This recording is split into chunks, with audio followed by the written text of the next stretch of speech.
Nous avons déjà souligné que lors du changement de dispensation, le jour de la Pentecôte, à partir de ce moment-là, il y a eu une merveilleuse émancipation pour une nouvelle liberté. Dans l'ancienne dispensation, cet ordre était un assujettissement, car les gens étaient engoncés dans les vêtements d'un système religieux. Dans la nouvelle dispensation, cette rigidité a disparu. Il n'y a rien qui suggère cette étroitesse d'esprit dans le livre des Actes. Les gens sont émancipés, ils sont libérés. Certaines choses devaient encore être ôtées, à l'exemple de Pierre et des réminiscences de la tradition dans l'épisode de la maison de Corneille et dans plusieurs autres cas.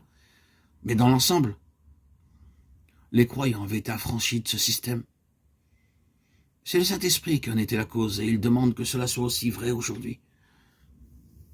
Le Seigneur recherche et désire un tel peuple aujourd'hui, comme en ce temps-là.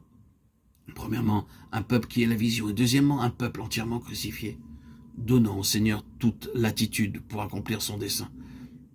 Des personnes qui, concernant tout ce qu'ils sont de manière naturelle, ont été ôtées du chemin du Seigneur.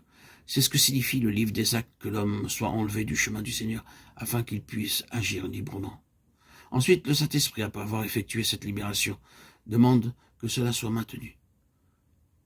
Nous avons fait remarquer que la tendance constante et permanente de l'homme et les efforts de l'ennemi veulent nous ramener en arrière sous le joug de l'esclavage, cherchant à emprisonner le Saint-Esprit dans une nasse, dans un système de choses cristallisées, un système ecclésial, un système d'église, un ordre religieux fait de main d'homme, un formalisme, une organisation. Souvent les choses commencent et sont conformes aux pensées divines, mais par la suite l'homme s'approprie les pensées divines et s'en sert pour lui-même au lieu de servir Dieu.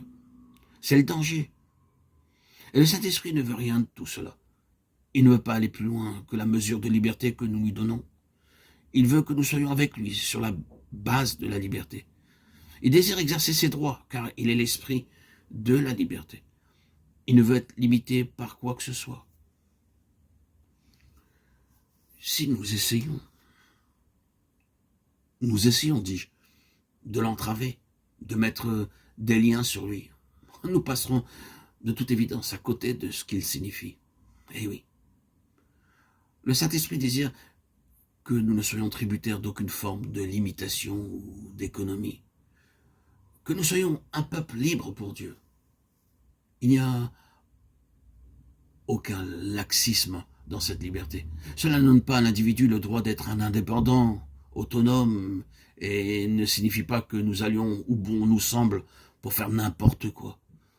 Tout ce que nos pulsions pourraient nous suggérer, et ainsi narguer les autorités spirituelles. Non, non, ce n'est pas là ce que le Saint-Esprit désire, ce que le Saint-Esprit aspire. Ce n'est pas cela que cela signifie.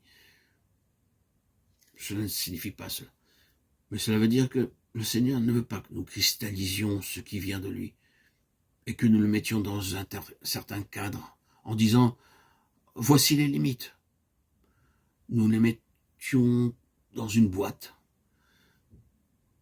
Il demande que nous soyons toujours disposés à recevoir de nouvelles lumières et que nous y répondions. Si la nouvelle lumière venant de lui nécessite de nouveaux ajustements et parfois des ajustements révolutionnaires, nous devons être tellement libres dans le Seigneur qu'il n'y aura aucune hésitation à le faire. Il est très important que nous soyons le peuple libre de Dieu. C'est une chose très bénie de pouvoir nous expanser dans un tel univers.